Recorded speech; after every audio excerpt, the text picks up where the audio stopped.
Hi everyone, and it's time for my 12 tags of 2014. This will be my October tag. I've been collecting together lots of bits and pieces, some of them which Tim used on his tag, some which he didn't. I've recently bought myself these lovely kits from Tando, so I think I'll be using some of the elements from there to make up for the elements that I don't have that Tim used. And I've kind of got a little bit of a plan on where I'm going with my tag, and of course, as usual, I'm going to show you the inspiration, the place where I'm starting. This was Tim's tag for this month. Lots of lovely Halloween goodness, and I love the background of this tag, but unfortunately I don't have the wherewithal to do it, so instead I'm going to opt for another technique, and I'm going to be using, or hoping to use, this gorgeous text stamp to give myself a similar background. It won't be the same, but it will be similar. So inspired by, and as usual, I hope that you enjoy seeing how I get from Tim's inspiration to my interpretation. I've got my cup of coffee and no advertising, chocolate bar and I'm ready to play.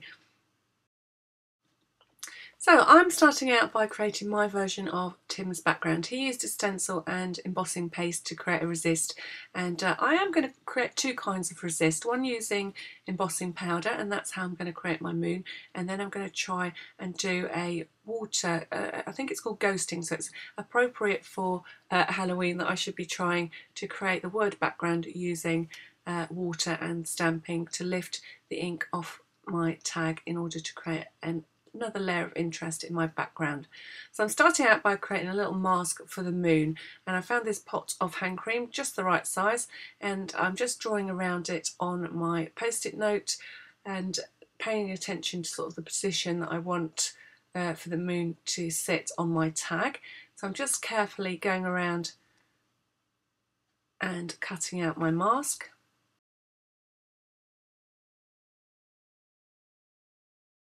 So starting out by placing that in position on my tag, and you can see I haven't really positioned my mask very well, and I've got that little narrow strip at the top, so I'm just going to use another post-it note to cover up that area to make sure I don't get any embossing ink on the top of my tag. I want to get my embossing ink over my moon area. You'll have seen me do this before. I've done it on a couple of different projects.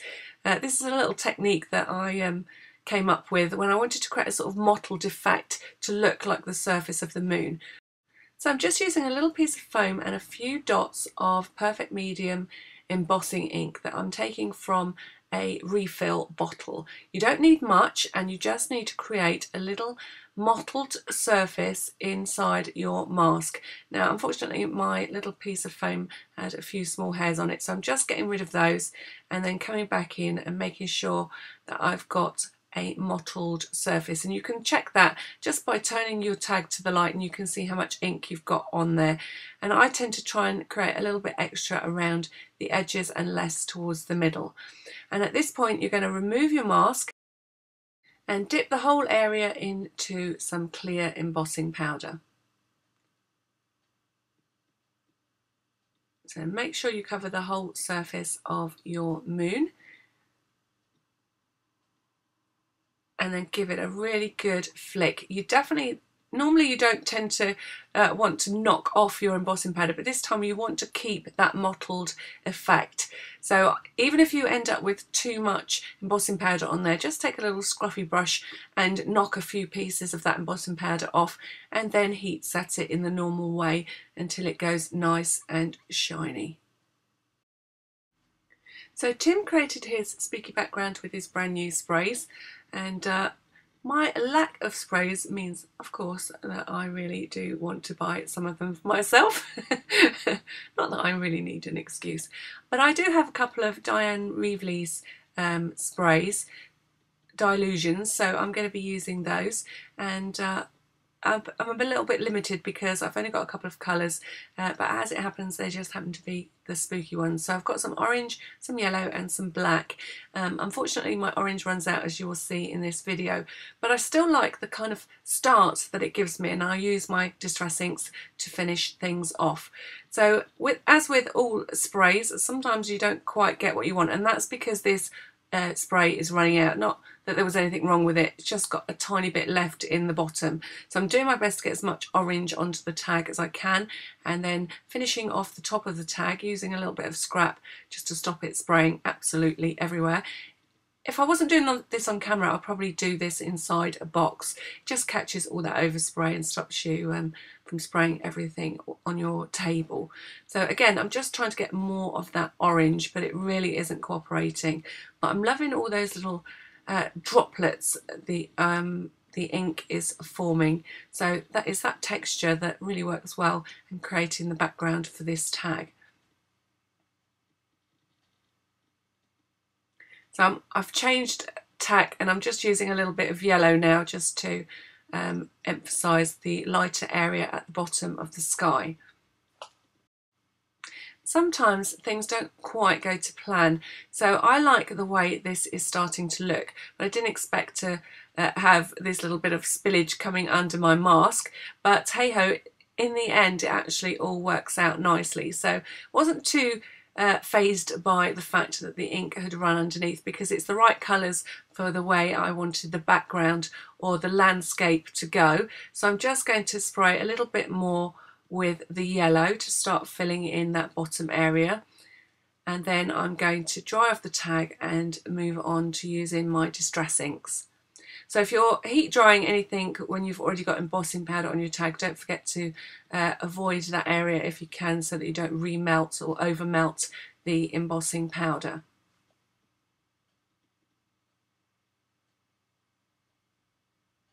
So I'm loving how that moon is looking now that I've sprayed on the ink, and you can see how it reveals that mottled look with the resist that you've created using the clear embossing powder. So just mopping up some of that overspray.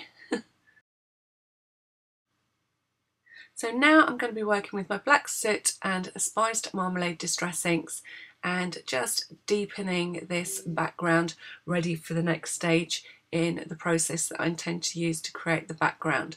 So I want the top of the sky darker, and then I want that to blend into some orange. So I'm going to take my spiced marmalade distress ink for the bottom area of the sky.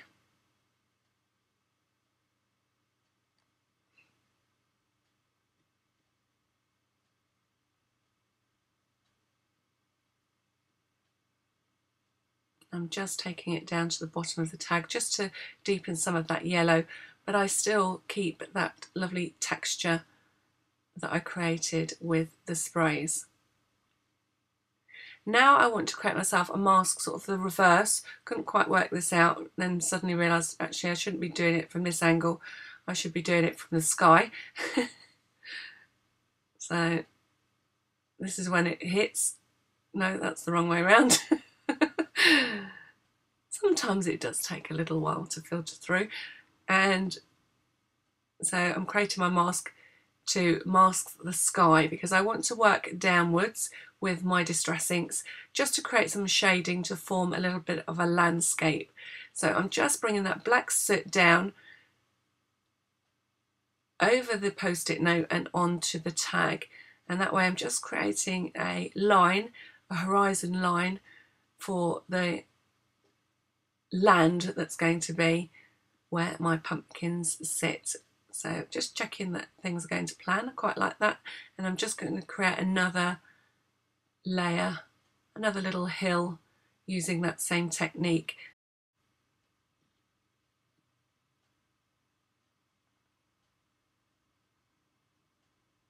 So you can see the spray that I did right in the first instance is giving me a little interest already with different textures, and then I'm just going to go around the edge just to darken everything with the black soot and frame the edge of the tag. I'm just using my post-it note not to get fingerprints on my background, and then I'm just going to wipe off that moon area to clean it up a little bit, get the ink off the resist. So for the next step, I wanted to create a resist using water and that lovely Halloween text stamp. Now, when I've seen people doing this, I've seen them spray their stamps, but because my sprays are all in use, ready for a workshop that I'm going to teach next week, I haven't got a spray bottle handy, so I'm just taking a paintbrush and painting water over my entire surface of my stamp. And then I'm going to print that as just exactly the same way as you would with a normal stamp. And you can see straight away that that water is making or lifting the ink and creating a resist. So I'm really pleased with how this is looking already. You can see the words starting to appear, and then I'm just going to blot off that water, and voila, you can see as this tag is dried that I've created a lovely resist on my inky background. And since this technique is called ghosting, it seems entirely appropriate to be using this on my Halloween tag. So I just want to put one more word onto the top of my tag. I'm going to try and get bats in the little area that I've got left. So on with the water and then just pressing that into that top area of my tag and then lifting off the excess water. So once again, I'm really pleased with how this is turning out. Sometimes things just seem to go right even when they go wrong. And I really like how that's turned out. One of the elements that Tim used that I am definitely going to use because I do have it in my stock is this lovely black tinsel, perfect for Halloween, and it's really lovely and fluffy. So I'm going to put a little strip of that on the bottom, and I'm going to use that also to add the little tails at the top of my tag. So a recent purchase was these lovely Halloween chipboard elements that I bought from Tando, and I'm going to be trying to see what I can use from the little bits and pieces I've bought. Now this spider is very similar to the stamp that Tim used on his tag, so I'm just having a look. Some of them obviously are a little bit big, that would be a bit of overkill, and I really like this sort of creeping one, but it's not what I'm looking for, and I think this one is going to be perfect. So I'm going to be using him. And then I did think I was going to use some bats, but they turn out to be a little bit big. Particularly with the spider, I think they're just that little bit too big, so I'm not going to use those. I'll save those for another project. And then again, my attention was drawn to those lovely spider webs, and I'm definitely going to be using some of these jack-o'-lanterns, which are just the perfect size to sit on the landscape that I've created. So I'm going to be using 3 of those, and in the end you'll see that I don't actually use the spider web. Again, I'll save that for another project. So I'm just poking out the little details on these pumpkins with a barbecue skewer.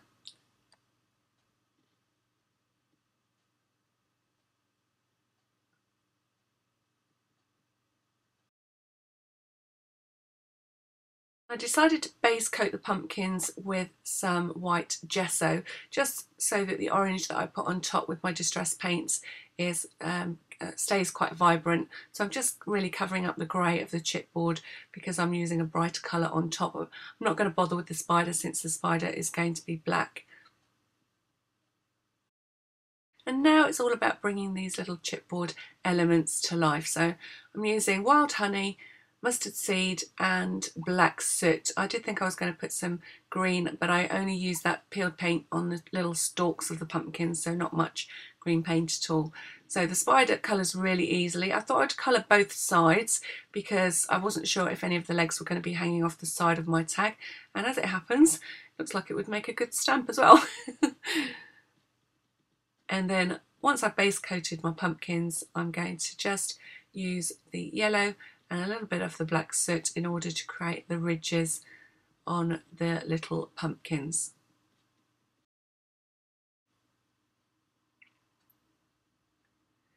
You can see here that I have added a little bit of acrylic paint as well because I didn't have a brighter, more vibrant orange, so I'm just using those 3 colours just to add texture to the pumpkins before I outline them with a black pen. I'm adding a little bit of green to the stalk area and then I need to let that paint dry. Now I am a little bit impatient, so I'm going to give you a word of warning. If you're outlining in a black pen, make sure the paint is dry. If you don't, you will spoil the nibs of your pens. Just adding a few highlights to my spider. He's looking very fine now. And then whilst my paint is drying, I start to think about how I'm going to frame this tag. And I did end up framing it several times, so it's a lovely chunky tag by the time I've finished, because I really liked both the orange and the yellow, but they just needed that little bit of a fine line around them with the black card, so it ends up with 4 layers, as you will see. Now normally I would take out my 1/2" circle punch at this point to create a little reinforcer for the top of my tag, but I could not find it anywhere. So I'm going to have a little bit of a change of a shape and I'm going to try using a little square. And I think I've got 2 sizes here, but I think that's the right one. So I'm going to just put a hole into my orange cardstock using my crocodile. Exactly the same technique as I normally use, except instead of centering it in a little 1/2" circle, I'm going to center it in my little square punch. Actually, as it happens, I'll probably do this again because it just makes a nice change from the normal circle that I would use on the top of the tag. So I'm just trimming frame number 1, so it's just slightly bigger than my original tag, and it's in that lovely yellow, and I'm going to add my little reinforcer to the top of my tag with a little bit of glue. Make sure I don't lose it, and then I'm going to be glossy accenting my spider so that he can dry. Now I did find, because of these really narrow legs, and they really are lovely the way they've been cut, when I was adding the glossy accents it had a tendency to kind of a bit like a raindrop effect, I suppose, kind of pull it in on itself. So I just worked it a couple of times where I saw this happening, and it gradually stopped doing it and laid flat on the legs. So if you find that, just keep gradually touching it with the nib or the top of the bottle, and it will soon start to dry flat. So this is where I make the mistake of being too quick and trying to draw the details onto my pumpkins, and I do almost wipe out the nib of one of my pens.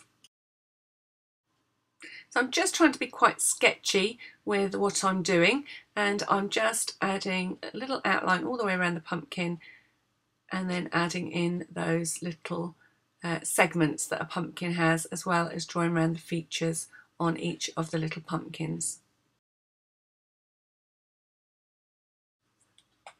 And then, because I can't really put my pumpkin in place until I've got my tinsel in place, I'm just going to add that now. So I'm just literally wrapping it around the base of the tag where I want it, and then just using 2 little pieces of strong double-sided tape to hold that in place.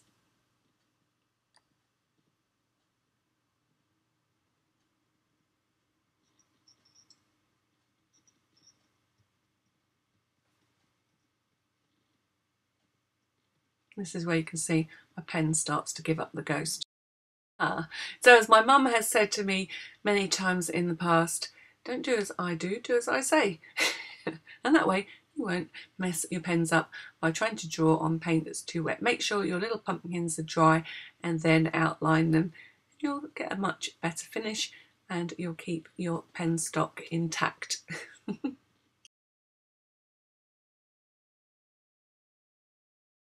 Once I decided where my pumpkins were going to sit, I needed just to create a little bit of a light area, as if there's a candle inside the jack-o'-lantern. So I just traced where the little features of the pumpkin was going to be with my pencil, and then I came back in with a little bit of the white and yellow paint, and it just makes it look like there's a little candle flickering inside that jack-o'-lantern.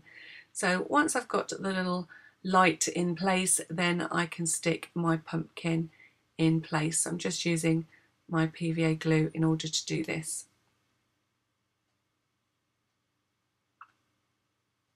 So inking the edges with my black soot distress ink and then gluing him into position.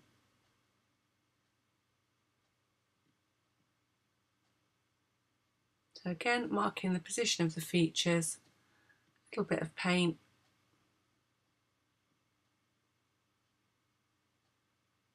You do need to be careful that you don't come, you know, past the outside edge of your pumpkin. And luckily for me, it seems like the distress ink top is just distress paint, sorry, top is exactly the right size. And then finally, I'm going to sit this pumpkin. I think he's the most wicked looking pumpkin. And I'm going to pop him here.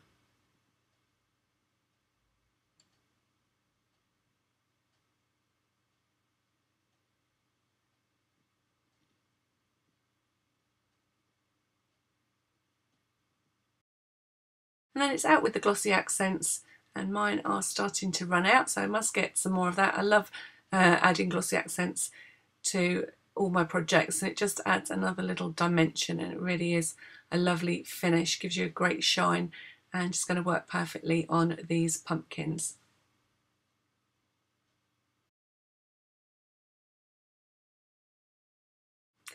So I've let all my glossy accents dry, and now I'm ready to move to the next step. So removing that backing tape from my tinsel, adding glue and attaching my tag to the first frame, which is yellow.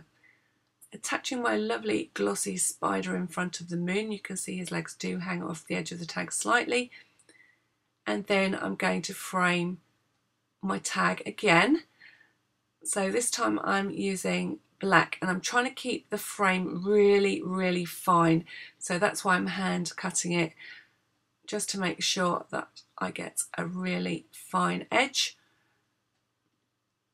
And then I'm going to add it onto the orange cardstock, and the piece that I'd cut again was a little bit too small, so you see I'm going to piece two bits together because I really liked this orange. I wanted to use it, and I didn't have another piece, so I'm just adding this little piece in, and because I'm going to frame it again, it won't show that I've added that little piece to the top of the tag. And you'll see me add another piece of cardstock at the end. Now I started to think I just wanted to add a little bit more sparkle to the tag, and then I remembered that last year I made some black distress glitter, and I'll be hunting that out shortly and adding a little piece to the tag. And this is a time where I just start thinking about those final embellishments. I was thinking of adding a hand to hold this in place. It would have been quite good, but I end up going in a little bit of a different direction, so I might save that in the bank of ideas for later. I started to create a little tag or a little trick or treat piece to go at the bottom of my tag, but in the end I felt it was a little bit big, and I go with one of Tim Holtz brads instead. So I'll keep that little locket for another time or another project, and instead I'm going to be using these little skull charms.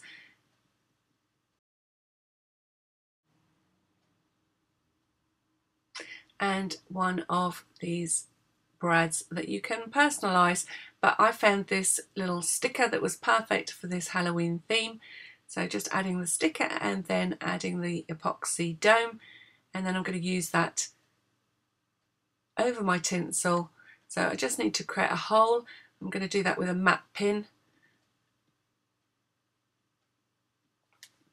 And because I've got all those layers of card, I'm having a little bit of difficulty pushing the brad through, but I get there in the end. And I'm just using a little black safety pin with my skull charm, and then adding the brad over the top, so it looks like it's hanging from the brad even though it's hanging from the tinsel really. Last year I had a go at colouring some distress glitter, the clear rock candy glitter, with some black alcohol ink, and it worked a treat. And you can see I've just put it in a little bag. It's still perfect, and I'm just going to add it along the edge of what is a hill in effect, and just to create a little bit of shadow where that pumpkin is sitting. So I'm just using a glue pen in order to attach the distress glitter to the places I want on the tag. It just adds a little bit of sparkle, and I was thinking, I don't know why, but a little bit of sparkle goes very well with Halloween projects, and that black glitter looks fab. So don't forget, if you haven't got quite the right kind or colour of glitter. You can use your alcohol inks and your rock candy glitter and colour them however you like. I'm going to leave you the link to some of my Halloween things at the end of this video, so you'll be able to look at last year's tag and see exactly how I coloured that glitter for that project. And then just adding that final frame, again keeping it really fine.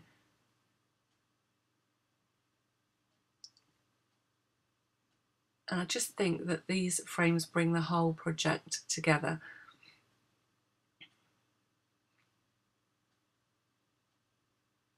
But my tag is quite weighty, and I'm really glad I've got my crocodile to punch that final hole through the top of my tag.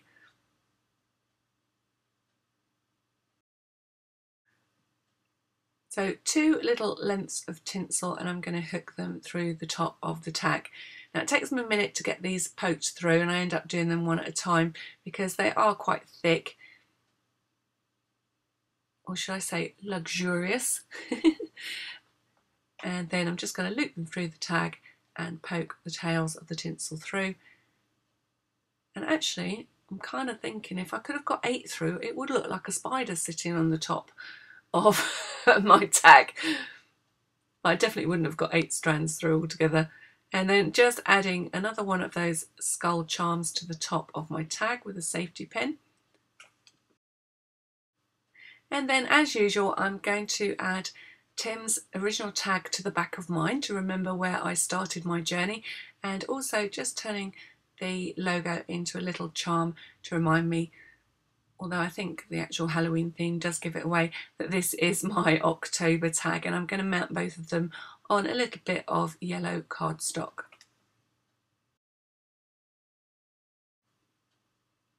So to create my charm I just add a little hole to the top of the little ticket that I've just made, and then a little jump ring,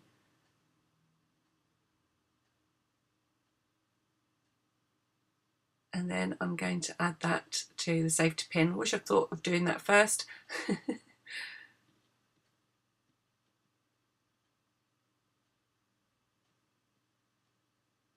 And then there it is back on the little strand of tinsel. Now Tim used his letter tiles to add the word boo to his tag, but I'm going to add the words trick or treat, and I'm just using a set of little wooden stamps in order to do that. And I'm just going to cut them into strips and add them to the top of my tag.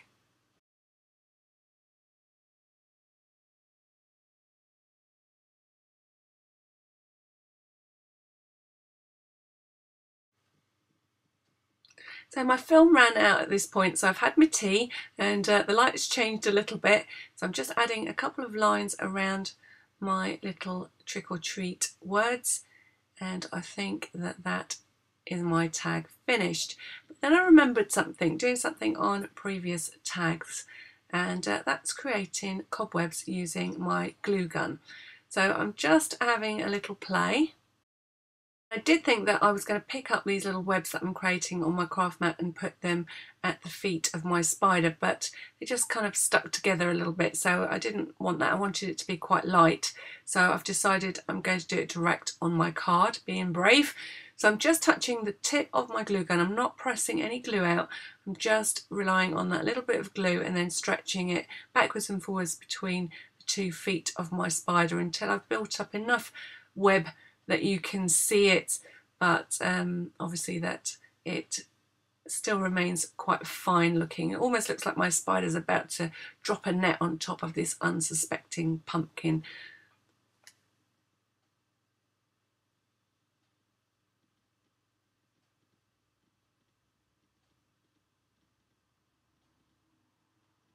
I'm happy with that. I think that looks kind of cool. Spooky, creepy, spidery kind of way. So I just thought I'd show you the tags that I've made over the years of playing along with 12 tags of 2012, I think it started, and this was the tag that I made in that first year, and you can see that I used the cobweb little technique on this, and you can see how well they've stood up, because this hangs on my wall. It's been hanging there since 2012, and those cobwebs are still going strong. They're not real cobwebs, honest, they are glue cobwebs.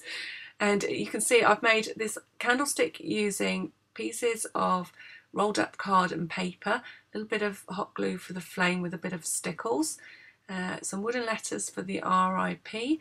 I created this using grunge board and then covering it in pieces of, I think it was tissue that I used to create the texture and make it look like old stone.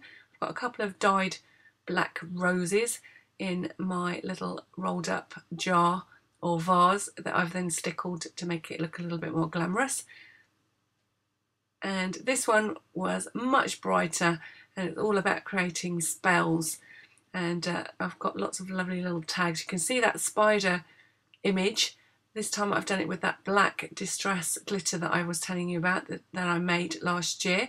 So this is 2013, and I've got lots of lovely labels labelling all my little potions.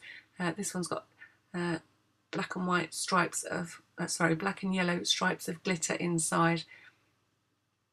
So I really went to town with that, creating lots of spells. And then there is 2014, and I hope you've enjoyed watching this video. I'll put you some more links at the end of the video so that you can look at some of my other Halloween projects, as well as the 2 tags that I've just shown you. I'm not sure if I'm going to get another Halloween video up in time for Halloween, because I'm teaching in Cornwall shortly, and I'm looking forward to doing that, but it's meant that I'm going to be a little bit or spend a little bit of time away from my computer, so I'm not sure what my next video will be. If it's Halloween, it might be. If it's not, it's probably going to be a art journal page, and I look forward to sharing more creativity with you very soon. Don't forget, if you like my videos, show your support by hitting that subscribe button or the like button or the share button, and I thank you for your support in my creative endeavours, and I hope that you've found a few tips and techniques that you want to try on your crafting projects. I'm going to be leaving you some Halloween links at the end of this video so that you can look at other Halloween projects as we run up to that witching hour, and until next time, thank you for watching.